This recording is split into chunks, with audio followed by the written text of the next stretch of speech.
Hello students. So in today's video, we'll be learning about mannerism. What is mannerism and why do we need in our life? So let's start. Mannerism is a kind of a style. So why? Because a habitual gesture or a way of speaking or behaving. In other words, we can say that it is a person's way of behaving towards other. यानी कि जब हम mannerism की बात कर रहे हैं या मैनर्स की बात कर रहे हैं तो ये बोला गया है कि मैनर्स एक काइंड ऑफ स्टाइल होते हैं, एक हैबिचुअल जेस्चर होता है और वे ऑफ स्पीकिंग या बिहेविंग होता है। यानी कि कोई भी पर्सन दूसरे पर्सन से कैसे बात करता है, किस वे में बात करता है, कौन से जेस्चर्स यूज करता है, ये उसके मैनर्स के थ्रू शो होता है। It talks about the ways of behaving towards people, specially the way that is socially correct and show respect for their comfort and their feelings। जब हम मैनरिज्म की बात करते हैं तो एक तो ये एटीट्यूड है कि आप दूसरे से बिहेव कैसे करते हैं, स्पेसिफिकली उस वे में कि वो सोशली कितना करेक्ट है बिहेवियर और आप कितना रिस्पेक्ट एंड कंफर्ट दिखा रहे हो दूसरे की फीलिंग्स को लेके एज वेल एज अपनी फीलिंग्स को लेके। Mannerisms are used every day to make a good impression on others and to feel good about one। हम एवरी डे यूज करते हैं manners in order to live our life, in order to make others happy as well as our self happy. No matter wherever you are, at home, work, or with friends, practicing good manners is very much important। Every culture in every country may have different set of manners which may vary from other country and culture, but the main of mannerism or manners is to respect and value others feelings। यानी कि हर country का mannerism अलग अलग हो सकता है but the goal और the main M of the mannerism remain same, कि आपको दूसरों की फीलिंग्स की कद्र करनी आनी चाहिए, दूसरों के वे ऑफ स्पीकिंग, अपना वे ऑफ स्पीकिंग, दोनों के कंफर्टेबिलिटी लेवल सब कुछ ध्यान में रख के when you speak to somebody while using good gestures तो वो आपके मैनर्स शो करते हैं। Now there are some manners which we should keep in mind while practicing manners or while talking to anybody of different gender or same gender। So let's start or let's discuss some of the manners which we should keep in mind।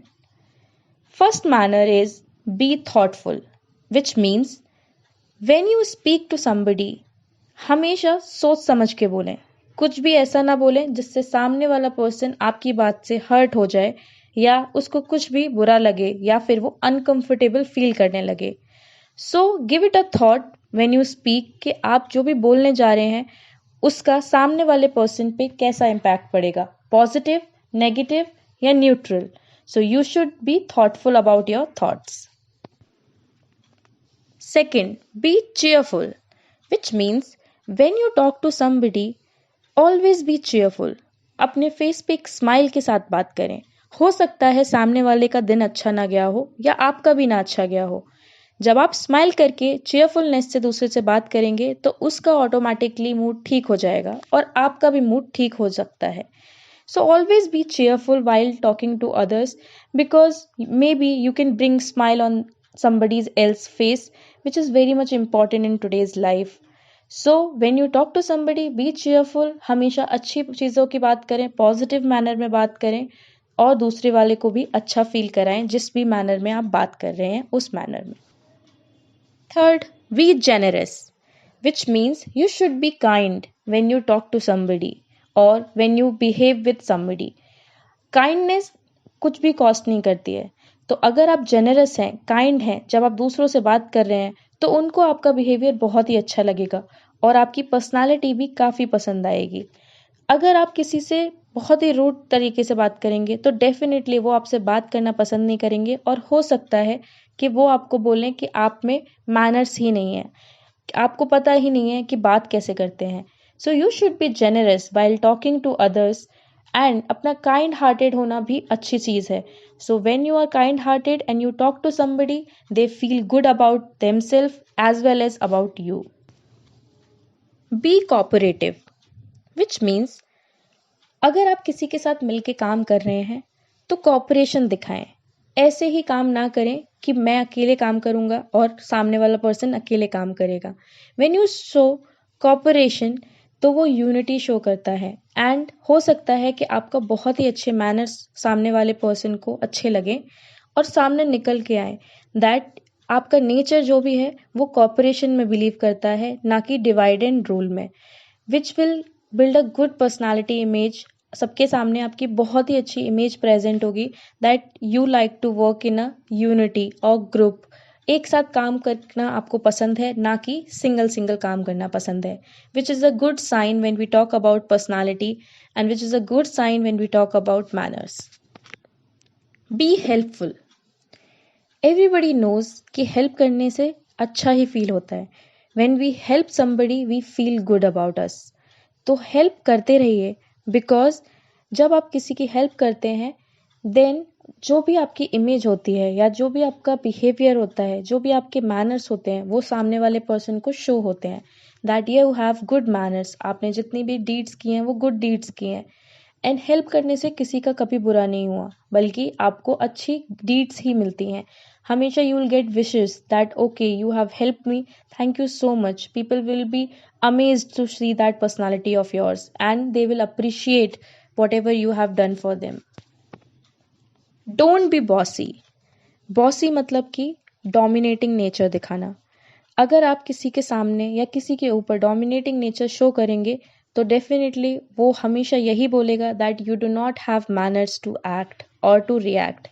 So don't be bossy. किसी को dominate करने की कभी कोशिश ना करें। हमेशा try करें कि आप कॉपरेशन में काम करें, या फिर you can just work in a unity और in a group. Don't act like a boss that okay whatever I am saying you have to follow. अगर आप ये एटीट्यूड शो करेंगे या ये बिहेवियर शो करेंगे, definitely people will not like it this attitude and maybe वो बोलें that you do not have manners. आपको मैनर्स ही नहीं है बात करने के या फिर एक्ट करने के, which will create a very bad image of you. So don't be bossy. Don't put people down or say rude things. This is a very, very bad manners when we say rude things to others and when we put down other people. जब हम दूसरों को नीचा दिखाने की कोशिश करते हैं या फिर उनसे रूडली बात करने की कोशिश करते हैं, तो वो हमारा सबसे गंदा बिहेवियर शो करता है। सो कभी भी ट्राई ना करें आप किसी के साथ भी रूड होने का और ना ही किसी को नीचा दिखाने का, because everybody is superior in their manner and सब ने बहुत मेहनत की होती है हर उस पोजीशन पे पहुंचने के लिए जहां पर वो खड़े हैं। And nobody has the right कि वो किसी को नीचा दिखाए या किसी से रूडली बात करे। अगर आपको पर्सन पसंद नहीं है तो you can just ignore that person and do not talk to that person, but don't try to put that person down. Respect others' privacy. This is a very, very, very important manner which everybody should have, because सबका right है कि उनकी life की privacy maintain रहे and आपको कोई right नहीं होता कि आप किसी की प्राइवेसी को या किसी की प्राइवेट लाइफ को रिस्पेक्ट ना करें। अगर आप ऐसा करते हैं then you do not have manners. Generally लोग ऐसे ही परसीव करते हैं आपको कि आप में मैनर्स नहीं है, आपको कुछ भी नहीं सिखाया गया है about the privacy of anybody's life. So सबकी प्राइवेसी को और प्राइवेट लाइफ को रिस्पेक्ट करें। कभी ट्राई ना करें कि आप उसमें ज़बरदस्ती घुसने की कोशिश या फिर उसमें ज़बरदस्ती कुछ भी अपनी बातें बोलने की कोशिश ना करें, because everybody has different life and different different situations and different aspects in their life. And किसी को राइट नहीं होता कि वो किसी की लाइफ की प्राइवेसी को चाहे जानबूझकर या अनजाने में भी डिसरिस्पेक्ट करे, बिकॉज ये आपकी गलत मैनर्स यानी कि बैड मैनर्स को शो करता है. Take care of personal property. What does it mean? It means that you should always take care of your personal belongings, because आप अपने पर्सनल बिलोंगिंग्स को कैसे देखभाल करते हो ये भी आपके मैनर्स पे हाईली डिपेंड करता है. The way you behave with your personal property is that manner which you show to the world. अगर आप अपनी पर्सनल प्रॉपर्टी का बहुत ही ध्यान रखते हैं that means you are a caring person. But अगर आपको अपनी पर्सनल प्रॉपर्टी से कुछ लेना देना ही नहीं है, you just throw them here and there, then you are a very careless person and you do not have manners to react or to act. So please take care of your personal property. उनका ध्यान रखें, उनको संभाल के रखें, because यही जो manners आपने सीखे हैं यही आपकी आउटर वर्ल्ड को भी शो होंगे. If you really like this video, kindly like, share and subscribe, and don't forget to press the bell icon